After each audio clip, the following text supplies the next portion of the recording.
इतिहास केवल वही नहीं होता जो किताबों में लिखा जाए। इतिहास वह भी होता है जो अनकही कहानियों में छुपा रहता है। भारत का इतिहास राजा महाराजाओं की गाथाओं से भरा पड़ा है। रामायण, महाभारत, मुगलों की सल्तनत, मराठों की वीरता, हर युग के राजाओं और विजेताओं की कहानियां पीढ़ी दर पीढ़ी सुनाई जाती रहीं।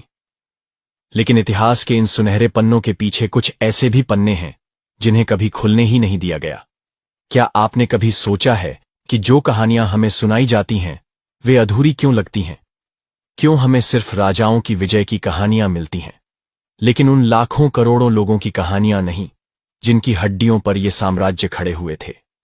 क्या आपने कभी गौर किया कि जब भी वर्ण व्यवस्था का जिक्र होता है तो ब्राह्मणों की विद्वत्ता, क्षत्रियों की वीरता और वैश्य समाज की समृद्धि पर बात होती है, लेकिन एक चौथा वर्ग भी था, शूद्र। क्या वह सिर्फ एक गुलाम वर्ग था? क्या उन्होंने कभी विद्रोह नहीं किया? क्या उन्होंने कोई सभ्यता नहीं बनाई? क्या उन्होंने कोई क्रांति नहीं की? लेकिन सवाल यह उठता है कि अगर उन्होंने विद्रोह किया तो वह इतिहास से मिटा क्यों दिया गया? आज जब हम इतिहास के पन्नों को पलटते हैं तो उसमें वे कहानियां कम ही मिलती हैं जो समाज के सबसे दबे कुचले वर्गों से जुड़ी हैं। हमें बताया जाता है कि वर्ण व्यवस्था एक आदर्श सामाजिक व्यवस्था थी, लेकिन यह नहीं बताया जाता कि यह व्यवस्था शूद्रों और अछूतों के लिए नरक बन चुकी थी। हमें बताया जाता है कि भारतीय समाज प्राचीन काल से ही महान था, लेकिन यह नहीं बताया जाता कि उसी समाज में लाखों लोगों को शिक्षा, सम्मान और यहां तक कि पानी तक छूने का अधिकार नहीं था। हमें बताया जाता है कि दलित सदियों तक दबे रहे, लेकिन यह नहीं बताया जाता कि उन्होंने अपनी बेड़ियों को तोड़ने के लिए कितनी क्रांतियां की। इतिहास हमेशा विजेताओं द्वारा लिखा जाता है। जो सत्ता में होता है वही तय करता है कि किन कहानियों को सुनाया जाएगा और किन्हें मिटा दिया जाएगा। दलितों की कहानी को सुनाया नहीं गया, बल्कि इसे मिटाने की पूरी कोशिश की गई। अगर यह सच सामने आ जाता कि प्राचीन भारत में दलितों के अपने साम्राज्य थे, तो वर्ण व्यवस्था की श्रेष्ठता का दावा कमजोर पड़ जाता। अगर यह बताया जाता कि बौद्ध धर्म का उत्थान एक सामाजिक क्रांति थी, तो उच्च जातियों की आधिपत्यवादी सोच पर सवाल उठने लगते। अगर यह दिखाया जाता कि दलितों ने इतिहास के हर दौर में लड़ाइयां लड़ीं, तो यह स्थापित मान्यता टूट जाती कि वे हमेशा शोषित ही रहे। लेकिन समय के साथ यह सच छुपा नहीं रह सका। धीरे धीरे उन गुमनाम क्रांतिकारियों की कहानियां बाहर आने लगीं जिन्होंने सामाजिक अन्याय के खिलाफ आवाज उठाई थी। इस कहानी का मकसद इन्हीं छुपे हुए तथ्यों को सामने लाना है। अब समय आ गया है कि हम उन अनसुनी कहानियों को उजागर करें जिन्हें इतिहास से मिटा दिया गया था। अब हम उस इतिहास को जानेंगे जो आपसे छुपाया गया। मनुष्य जन्म से नहीं, कर्म से महान होता है, लेकिन जब कर्म करने का अधिकार ही छीन लिया जाए तो क्या कोई महान बन सकता है? हमारे इतिहास के शुरुआती पन्नों में एक ऐसा समाज था जो समानता और स्वतंत्रता के मूल्यों पर टिका था। ऋग्वैदिक काल में न कोई जातिवाद था, न कोई ऊंच नीच, लेकिन धीरे धीरे एक ऐसी व्यवस्था बनी जिसने समाज को 4 वर्गों में बांट दिया: ब्राह्मण, क्षत्रिय, वैश्य और शूद्र। और इन वर्गों के बीच की खाई इतनी गहरी हो गई कि शूद्रों और अछूतों को इंसान मानने से भी इनकार कर दिया गया। प्राचीन वैदिक काल में समाज कर्म पर आधारित था, लेकिन जैसे जैसे ब्राह्मणों का प्रभाव बढ़ा, उन्होंने इसे जन्म आधारित बना दिया। ब्राह्मण जो शिक्षा और पूजा पाठ से जुड़े थे, क्षत्रिय जो राजा और योद्धा थे, वैश्य जो व्यापार करते थे, शूद्र जिन्हें समाज की सबसे निम्न श्रेणी में रखा गया और केवल सेवा कार्यों तक सीमित कर दिया गया। शूद्रों को समाज में कोई अधिकार नहीं मिला। उन्हें वेद पाठ सुनने की अनुमति नहीं थी। अगर कोई गलती से भी वेदों की आर्चाएं सुन लेता तो उसके कान में पिघला हुआ सीसा डाल दिया जाता था। लेकिन यहीं पर जातिवाद रुका नहीं। कुछ शूद्रों को इतना अछूत मान लिया गया कि उन्हें गांवों के बाहर रहने पर मजबूर कर दिया गया। ये लोग वे थे जिन्हें हम आज दलित कहते हैं। शूद्रों और अछूतों के साथ कैसा व्यवहार किया जाता था? उन्हें गांवों के बाहर रहने पर मजबूर किया जाता था। उनके छूने से कुएं का पानी अपवित्र मान लिया जाता था। वे मंदिरों में प्रवेश नहीं कर सकते थे। उन्हें शिक्षा प्राप्त करने का अधिकार नहीं था। अगर कोई ऊंची जाति का व्यक्ति गलती से भी उनके छूने से अपवित्र हो जाता तो उन्हें कठोर दंड दिया जाता था। इतिहास के पन्नों में कहीं कहीं ऐसे प्रमाण भी मिलते हैं जहां दलितों ने विद्रोह किया।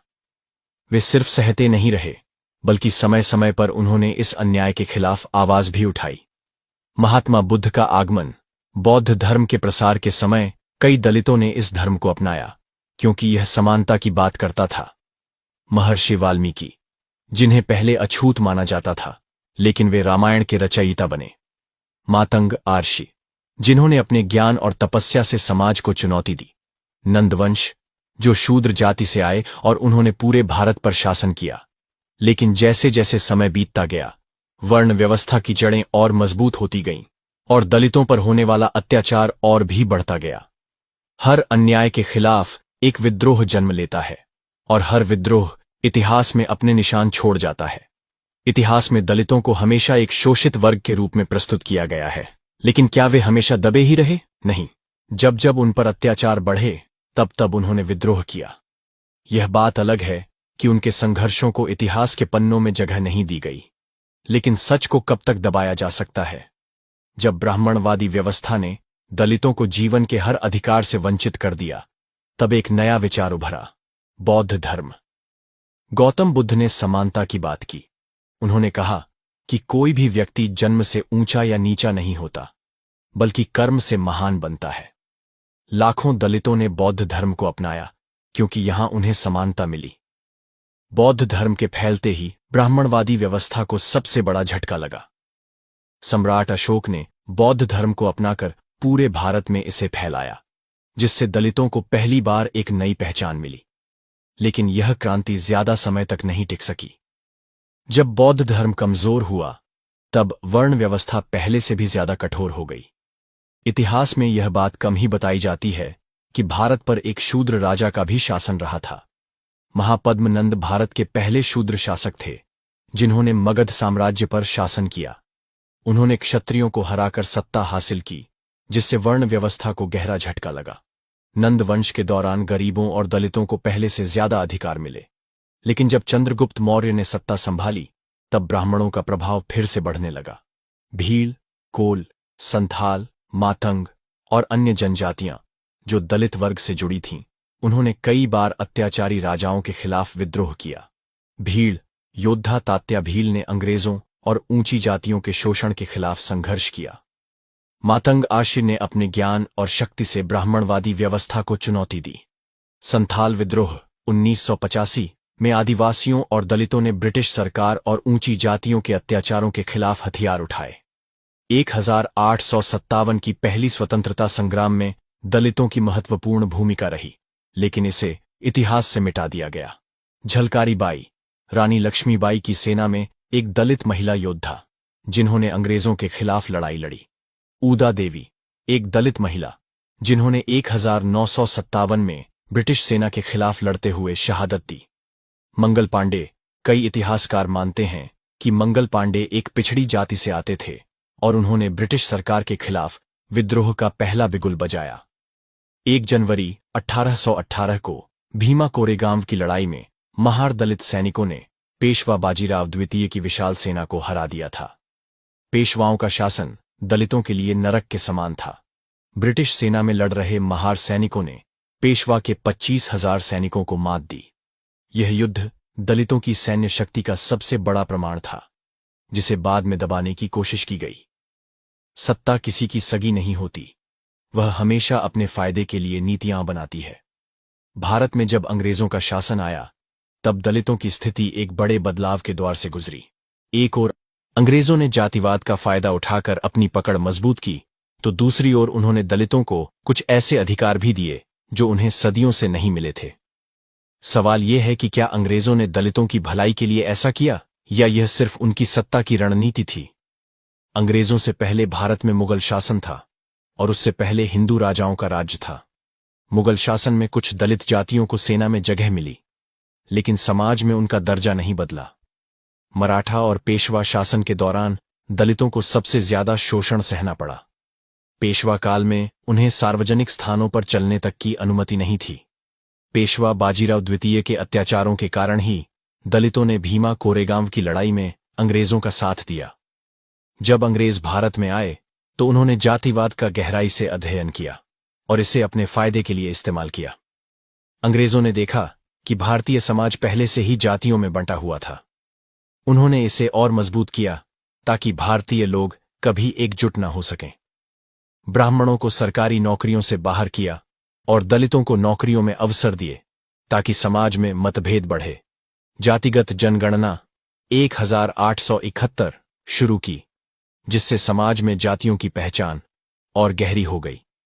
दलितों को शिक्षा देने की शुरुआत की ताकि वे समाज में अपनी स्थिति सुधार सकें, लेकिन इसका एक उद्देश्य यह भी था कि वे अंग्रेजों के प्रति वफादार रहें।